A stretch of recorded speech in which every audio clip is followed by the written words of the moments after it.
We are here with a team from Encounter, director Michael Pearce, star of the film Riz Ahmed, and two of the co-stars of the film, Lucien River Chauhan and Aditya Gadada. Welcome. Thank you so much for being here.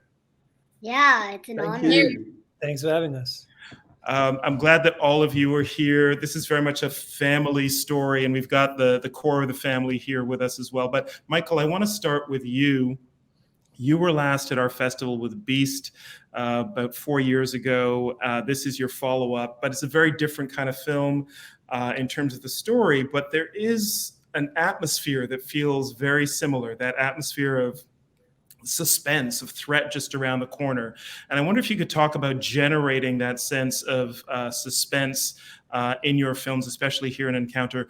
What are the tools you use to kind of keep us on the edge of our seat?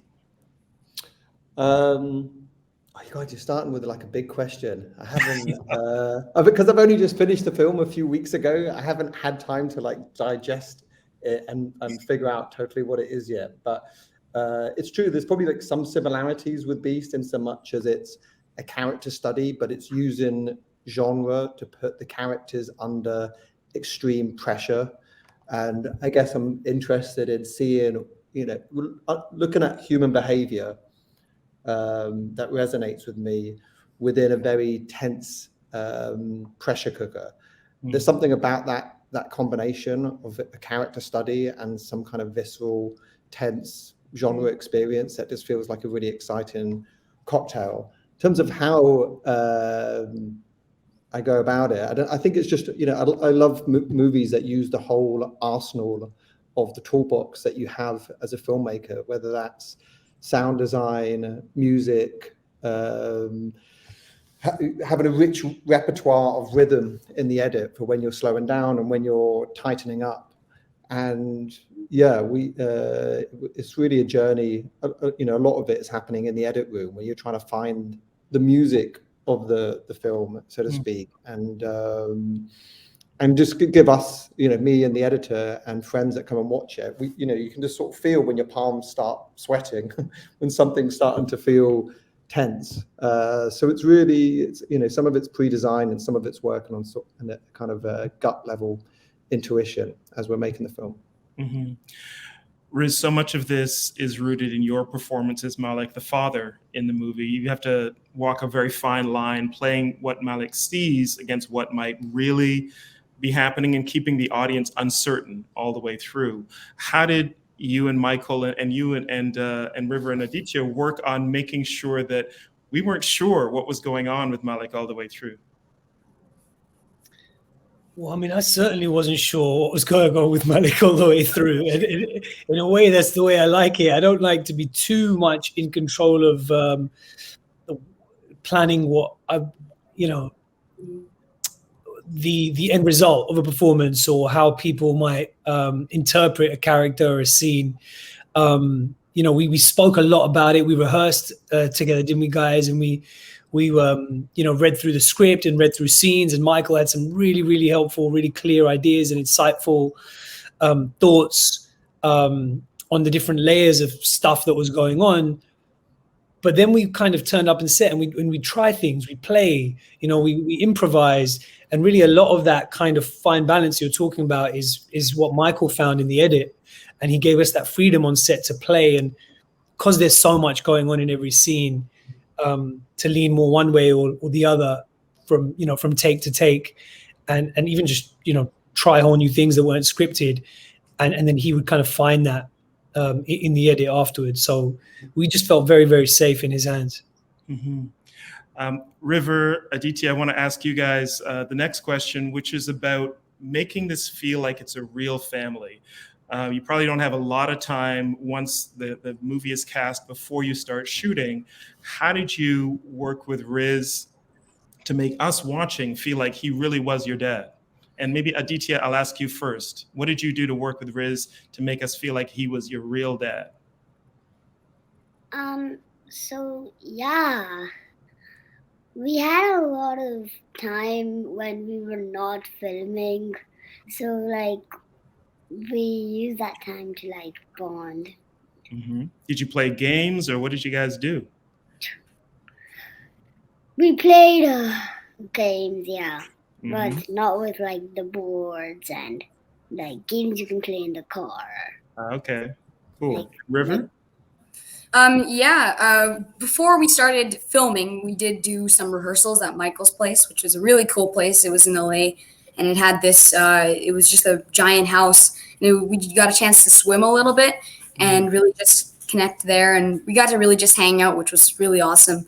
And some games that we did play was like some card games, and I know me and Aditya really love Beyblades, and so we played a lot of that with Riz and ourselves. Yeah, Beyblades are like these plastic spinning tops that you have in like a I've heard of them, stadium. but I've never played myself. It's a whole world, Cameron. It's a whole universe. You do not Oh, want to yeah. open a can of worms in this yeah. Q&A. We could talk about Beyblades for a very long time. In fact, we Yeah. talked about Beyblades for, I think, 3 months straight, didn't we, guys? Yeah, the first time me and Riz met Riz, we had a lot of fun times. We played some thumb war and all that stuff. Some more I know. Yes. And what was that? What was that game called where we had to do a Like that arm red arm wrestle? arm Yes. wrestle. Oh yeah, we did a lot of that. Especially we did that on set, and it was just really fun. These guys are just, it's effortless hanging out with these guys. They're just so fun, so smart. And it was, I say this to everyone, acting with them was a masterclass because, often when there's an honesty and a realness to what these guys do as actors, and also because they, are newer to the medium, and there's an honesty and a realness and a rawness that just keeps you on your toes. And Michael and I would often be looking to these guys to show us where to go next. They would be the barometers of truth in a way. And if I was doing a scene and I saw Aditya yawning in my face, I was like, well, I guess I'm doing that scene pretty boring. So I've got to up my game now, Oh my God. I remember that. Yeah.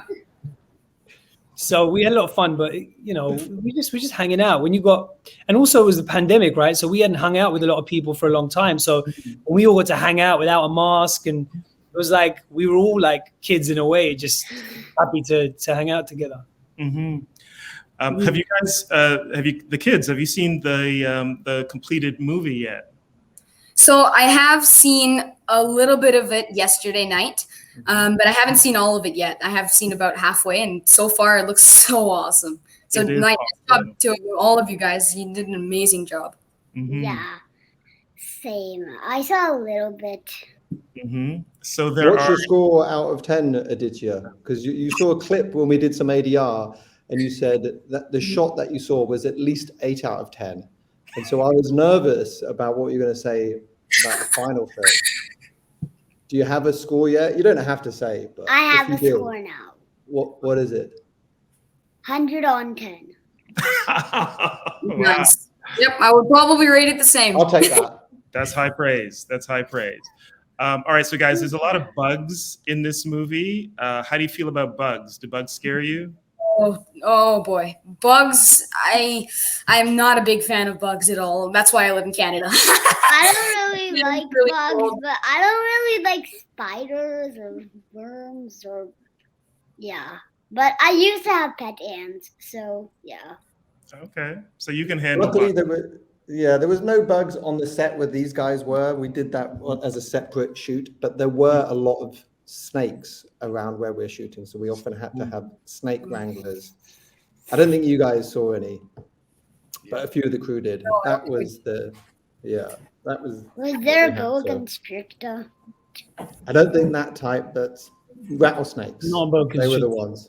In the sequel, we'll have boa constrictors, yeah? Mm-hmm.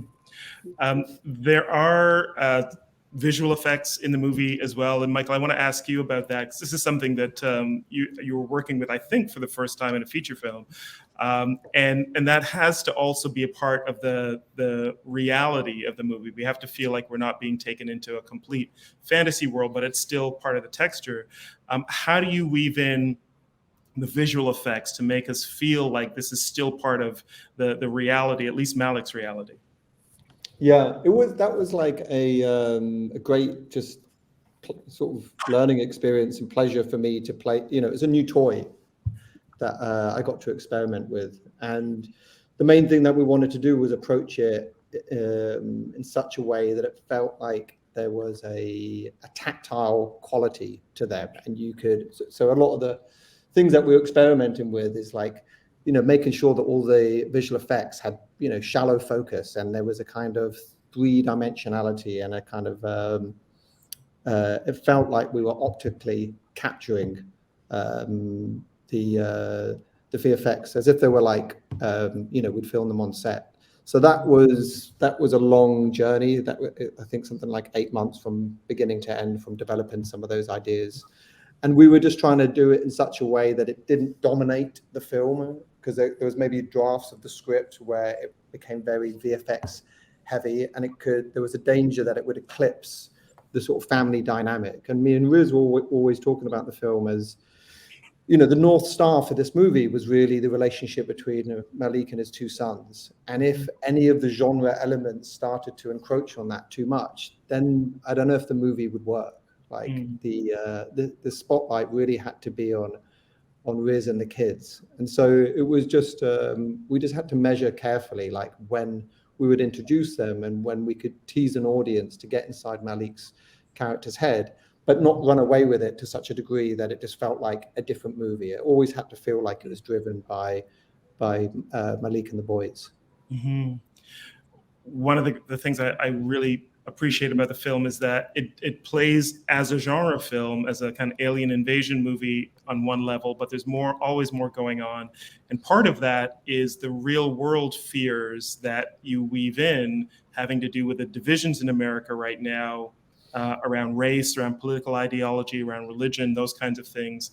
Malik Khan is a Muslim American. He's a veteran of the Marines. Whereas I wanted to ask you about how those elements contribute to who he is and his story through this film, because he has some encounters where that very much comes into play. Yeah, I think so. Go ahead, Michael. No, you go, Riz. Yeah, I think it just adds more layers and specificity again to, as Michael was saying, to what is quite a universally, relatable kind of core idea, which is an idea about family. You know, that's kind of the central theme that's really being kind of explored in this film, and just kind of, you know, having someone who may be viewed with suspicion by law enforcement, who's seen as more of an outsider, in America, particularly in certain places of America at this moment, it just kind of raises the stakes. So I think it just kind of added this sense of alienation for Malik that I think is quite dramatic. Mm-hmm. And Michael? Yeah, the character wasn't, when I first read the script, it wasn't written with any specific ethnicity in mind. And when I started to speak to Riz about the role, he read the script and really liked it. And he kind of pitched that we didn't need to change much in the script just by casting brown actor in the role and, and his children. It was already going to transform in some ways. It was going to, like Riz says, elevate the stakes when there's an encounter, with some of the characters in the film and law enforcement. It was going to provide, potentially more alienation for River's character being out in a sort of very out in the sticks in Oregon. And so it was interesting, just from my perspective, just embracing that and seeing just how it resonated through the film, and it kind of magnified some of the themes. And when we were shooting it in the September, October 2020, it felt like we were on the precipice of an apocalypse. Like, we had the pandemic raging through California. Obviously racial tensions were extremely high in the States. There was the election going on. We had to have extra security to make sure we were all protected. There was forest fires. I mean, like every day there was something new that we were living with. So to some degree, it felt like we could also be have quite a light touch in the way that the film was going to comment on some of these issues, because the world and the audience are going to be so primed to read so much into it. So it was, it somehow felt like we were really making a film of the moment. We were all, to some degree, we all live in it. It looked more like a sci-fi film sometimes behind the camera when you saw everyone in masks and, having to be distanced from each other and all the protocols than it did in front of the lens. And so all of that kind of, it was obviously a very difficult time to make a film, especially one like this, which is a road trip movie. But it kind of felt, something about it felt like, it really feels like it's commenting on what people are going through now. Definitely. I want to ask you a bit more about shooting, because you did shoot at a particularly tough time during the pandemic. And let me ask River and Aditya, what was it like for you shooting in the middle of COVID, this movie? What did it feel like for you two? For me, it was really fun. I mean, everyone took lots of precautions, and I think that's sort of what, like Michael was saying, it added a bunch of pressure, and which really kind of made it a great movie to watch. I definitely did notice that when I was watching it yesterday too. But everyone was just so great about wearing masks, getting tested every day, which was really awesome. And I'm happy that we were able to still make it during COVID. Yeah, for me, it was my first movie, so it was kind of sad having to do it with all the shields and the masks. But other than that, it was really fun. Everyone took lots of precautions, like River said. And yeah, it was awesome. Great. Last thing I want to ask you guys is about getting this movie out to audiences. I hope everybody gets a chance to see it when it's released, and they can watch it in many different ways. But I'm curious. I want to start with the kids, and then I want to hear from Riz and Michael as well. It's a family movie. When you sit down with your own families to watch it, what are you going to tell them? What do they need to be prepared? How much are you going to hold back, and how much will you tell them when you show it to your own family? Honestly, I think I'm just going to tell them that you're going to cry. Because it was definitely an emotional movie for me when I was watching it. But I think that's all I'm going to tell them. I think I want to keep it a surprise for them, and maybe I'll tell them a little bit about like some sort of backstory about how Malik is not is living with him anymore, with my character, and he's with a new family. But that's about it. I think I would like to keep it a surprise and a secret. Yeah, I would say to my family, okay, I'm not giving any spoilers away. You just have to watch to find out. That is the best way. And Michael and Riz, I hope you guys get to share this with your families as well. I think everybody's going to get a chance to see it soon, but we're pleased to be showing it here in Toronto. Wish you guys could be here with us, but when you do roll it out to people, and because it's important that we don't have too much information going in, what do you think is the best way to prepare an audience? This is a really tricky film to market or give any kind of introduction to, because hopefully the joy of the film is that on a scene-by-scene basis, you don't know what's going on, and it's going to surprise you. So, and I can't really prime my family too much because a lot of the characters are based on them. I haven't actually told my dad that a lot of him is in Malik. I don't know if he's going to watch this Q&A. So yeah, so this explains why Michael's being so weird with me on set. He's like, "Dad, could you just like be push pull, kind of hug me and sob onto my shoulder, and then just push me away?" I think this is a Michael Pearce movie. A Michael Pearce movie. Yeah. I think it's all you need, man. If you've seen Beast, you know about Beast, you know this guy is the top of it. There are very few filmmakers that can do what you were describing, Cameron. It's genre, but it's character study at the same time as genre. In and of themselves, those are two very difficult things to pull off. You manage to bridge and combine them with such dexterity, precision, craft, and it's fun. It's fun working with him. We've just had an amazing experience on this. Can I just say, I would tell people, that you will not guess how many Skittles and M&Ms were needed. In order to make this movie. Oh man. I'm telling you, when you shoot late at night, no, we're shooting outside, it's freezing cold. I don't know why we're shooting out up the top of a mountain, because it's nighttime anyway. We could have been shooting in the studio. Thank you, Michael Pearce. Yes, So it's that's my freezing spirit. cold. It's Michael Pearce, ladies and gentlemen. So it's freezing cold. And so then he starts putting on all these body warmers at DTR, but he put so many body warmers and hand warmers on that his body starts falling asleep. So he's just asleep during scenes. But this guy's such a pro. Like River and I are literally like, hey, come on, Bobby, you got to do this. And he's going, and then it's time for his line, and he goes, but Dad, we'll never make it.